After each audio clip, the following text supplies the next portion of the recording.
Yo, what's going on, everybody? It's me, JCreams14 here with my week 5 of the PEBA Team Builder and Battle. If you want to skip ahead to the battle, there will be a little time mark in the bottom where you can just drag that across to that designated time. But anyways, this is the team that we built for Fadakie, which we are going against today. He's the coach of the Shanghai Shroomz. Pretty cute little logo there. But kicking off our team is going to be our captain, the Weavile. Kind of an interesting set this week is a Wapmelberry Natural Gift knockoff Ice Cold Crash Ice Shard. Wapmelberry makes it Natural Gift Fire with base 100 power. So this is really nice for things on his team like the Magirna and the Durant, as that takes 4 times damage, along with the Cryogonal and the Decidui all getting hurt by fire quite a bit. And so fire is going to be kind of a redundant theme on this team, just because I really don't want that Magirna setting up a shift gear and proceeding to sweep. So that's going to be Quicksilver this week. It's got great matchup this week, especially against the Lando, Slowbro. Not Mega, you know, that thing is scary. But yeah, even the Nidoking, Decidui, this thing really just counters Fadakie's team a ton.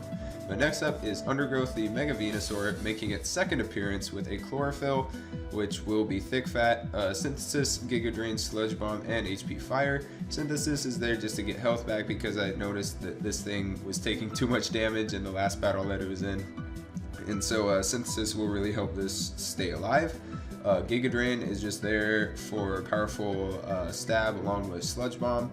And HP Fire, again, he's got the Decidui Durant, Cryogonal, and Magirna all weak to it, and I think that this will just be more beneficial than, say, like an HP Ice for the Lando or anything else like that.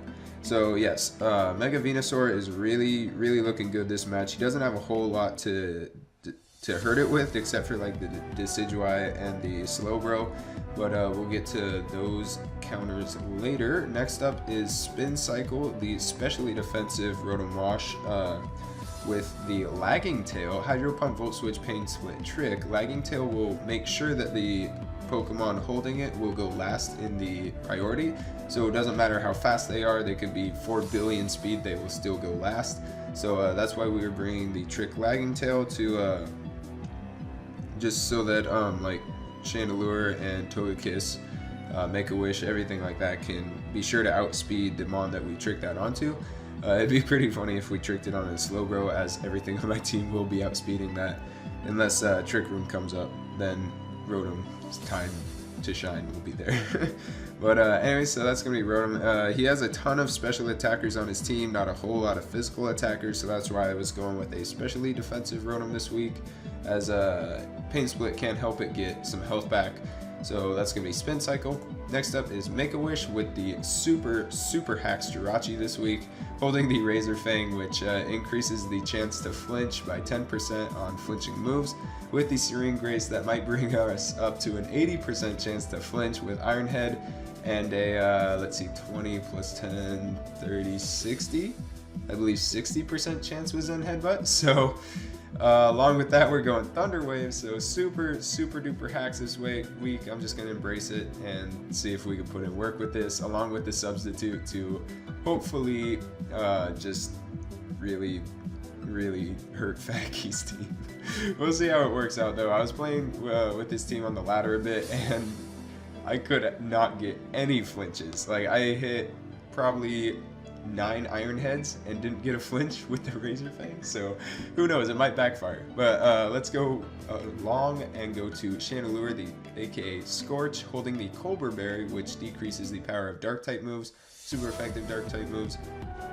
He's got the Flash Fire, Flamethrower, Memento, Shadow Ball, and Psychic. This thing is pretty good. It's got the Colbur Berry for things like Scrafty if it wants to knock off, and even the Landorus if it wants to knock off. I don't know why it would be in against the Landorus, though. We got Flamethrower, Memento, Shadow Ball, and Psychic. Flamethrower is there for powerful stab and hits the Magirna really hard. And same thing with the Decidui, Durant, and Cryogonal.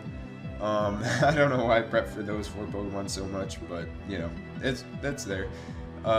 Shadow Ball is there again for powerful stab and hits the Slowbro, the Decidueye, and that's it super effectively. And then Psychic is there for the Nidoking and the Mienshao, which is pretty nice. Oh, also Mienshao could have knockoff, so hopefully Colberberry will help out with that.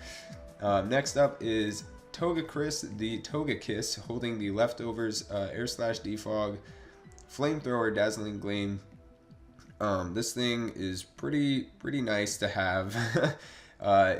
We don't really have a Cleric this week, but I did need a Defogger, so we went with Togekiss this week. And it's just got some good offensive moves with the Air Slash, Dazzling Gleam, Flamethrower. With 228 EVs in HP, this thing will be getting back the most amount of leftovers recovery with the least amount of EVs, so that I could put those more in special defense and special attack. Like I said, again, he's got a ton of special attackers. I don't really expect to see a ton of physical attackers on his squad, which are even countered by especially defensive Rotom Wash. But anyway, so yeah, that is going to be our team. I put 12 EVs in speed just so that in case he tried to speed creep me with like Decidueye or I don't know, something like that. But yeah, so that's going to be our team. Yo, welcome back to the battle, everybody. So as you can see, we are facing off against Fadakie, aka Zach66. My team is a little bit different from the team builder that was set just a little bit ago. If you want to see the Pokemon that we're bringing, go ahead and check that out. It's the exact same except for one is I swapped Miltank in for Mega Venusaur because I felt like he would for sure bring Decidueye, as it matched up very well against Mega Venusaur and my Rotom Wash, which I have brought every week. So I really thought that Decidueye was coming, and the way that my team was built, it really just could not handle it at all. It had super effective damage for just about everything that I was bringing, so I decided to bring a Miltank with Thick Fat, fully defensive. It had Stealth Rock, Body Slam, Ice Punch for the Decidueye, and one other move I forgot. Oh, and Milk Drink for recovery. But anyway, so yeah, Zach brought his Magearna. Fully expected Scrafty, I didn't really think was going to come. His Durant was also very unexpected. Araquanid, did not think that would come. Mega Adeno, definitely knew that would come. And same thing with the Rotom Heat.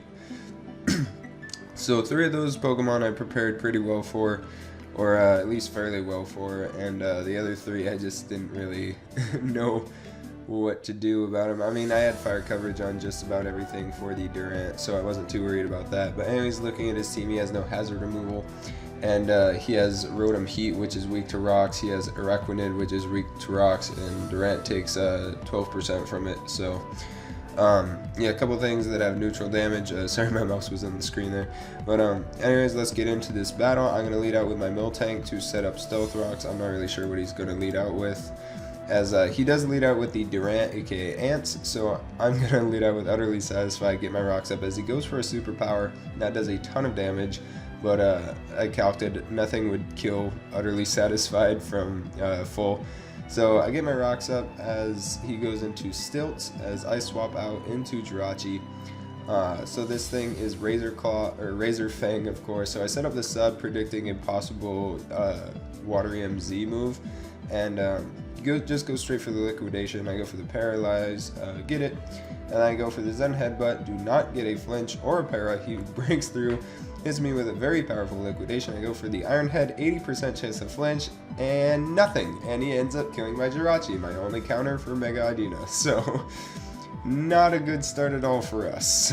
But anyways, going to Spin Cycle here as he clicks Leech Life. I forgot that Lagging Tail made me go last. So he is able to live that Volt Switch. So not a very good start for us right now. I go into Togekiss just to kill this thing and put some pressure on his team, as it does really match up well against his team. So he goes into Spooky Toast, the Rotom Heat, as I swap into my Rotom Wash, which can kind of counter this thing. Volt Switch is 25% to my especially defensive Rotom Wash. So Spin Cycle here is also just going to go for a Volt Switch, as Ants misses his Iron Head. Actually, no, I do trick the Lagging Tail onto Ants, and I grab his Choice Scarf. So now I'll be going first. I get a nice powerful volt switch off that does 54%. A hydro pump might have killed, I kind of doubt it, but anyways, I go into utterly satisfied, kind of just sacking it off as he goes for the iron head and kills that. So here I go into Togekiss. I do have the flamethrower and I'm able to kill the ants as I know that he is slower than me with that lagging tail. So pretty good on Rotom's part there. This does bring in Spooky Toast yet again, but he's taking that rocks damage, so that's really nice to get that out of there. As he goes for the Volt Switch and swaps into his Cream, the Mega Adino. As I believe that I just clicked Volt Switch here. Oh no, I clicked Pain Split because this thing has a ton of health and I really didn't. And gosh dang it, Jar, stop spamming me. But anyways, I go into Togekiss here, and as he went for the wish, Air Slash, get the first flinch, doesn't really matter there, as he will get the wish off. So I go for the, I kind of just have to flinch this thing out at this point, and I get the first flinch. I get the second flinch, which is insanely lucky here, and really mattered a lot. And I get another flinch, and I get another Air Slash off, no flinch there, and he reveals that he does not have the Protect, so very, very good for me. But I go for the Air Slash on the Spooky Toast, and he gets off a very nice wish into this, so making it more of a nuisance. I go into Spin Cycle here, just as I always have been. He gets a crit with the Volt Switch, ends up not killing me, so that's really, really nice. Here he goes back into Mega Adino, it's at 1%, so I can just kill it with my Choice Scarf Rotom Wash. And so I'm just going to Volt Switch into Weavile here to get off some pressure, literally pressure, on his team. He goes into Spooky Toast. I was kind of baiting this thing, and so here I go into the Chandelure to potentially get a Flash Fire from the Will-O-Wisp, but he actually goes for the Overheat, still giving me Flash Fire, and this is kind of just game where I went for the Shadow Ball as it did a ton of damage to Rotom Heat. Did 18% to Scrafty. This special defense drop does not matter, as Flamethrower did a minimum of 90% to it. So now Plug is here, as I will outspeed it and kill it with a Flamethrower. Very nice. This Flash Fire boost really coming in clutch. And Spooky Toast is the last one standing, and Shadow Ball will be enough to kill it. Volt Switch does 49% to me. So there we go, and that's going to be a clean, or not really a clean 4-0 against Fadakie. Shoutouts to him though, he really played well, prepped pretty well. I think rocks really hurt him a lot, and just I got lucky with those flinches. So I guess that's kind of what Togekiss does, and I got unlucky with the Araquanid not flinching, as I did have the Razor Fang on, but whatever. Apparently Jirachi really doesn't like to flinch because it's failed against Jewtoon, failed against Fadakie. But anyways, GG man. Hopefully we can battle again sometime. That was quite fun. But anyways, your Baytown Blue Shells moved to 4-1 plus 12 differential. So we're in a pretty solid spot in White Division this week. I believe that we move up to second based. I don't know if Jewtoon loses, we might move up to first in White Division for PEBA. But anyways, pretty strong showing from us here, as we'll catch you next week. I forgot who we play. I think it's Easy Bake Oven, I'm not sure, but yeah, shoutouts to Fadakie, great game, and I will see you guys next week. Be sure to root for your Baytown Blue Shells.